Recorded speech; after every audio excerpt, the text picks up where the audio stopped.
Mana binoning oldindamiz. Bu yerda to'xtash taqiqlangan degan belgisi bor. Shu yerda bir birat to'xtab turibdi. Borib bu yerda to'xtash mumkin emasligini biroq aytishimiz kerak. Albatta.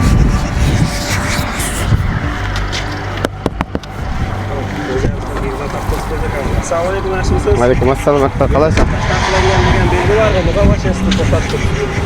320 metr to'xtash taqiqlangan belgisimi? 320 metr to'xtash taqiqlangan belgisi bor, to'g'ri. Belgidan keyin to'xtash taqiqlanadi, bundan to'g'ri. Lekin belgi bir o'zi qo'yilsa, Akbar aka bu yerda 723 degan qo'shimcha axborot belgisi qo'yilgan.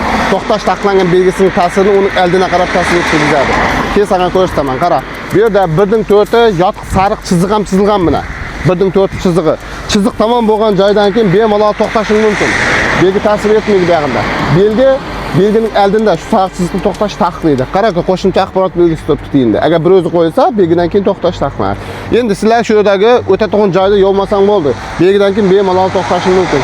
Yo'lga ko'pchilik kelib jarimaga tushganlarni eshitganman. Shuning uchun yo'lda hamma yo'l harakati qoidalariga rioya qilib, belgilarga qarab turinglar. Shunday belgilarga ko'p jarima tushgan tanishlaringizga videolarni yuborib qo'yinglar.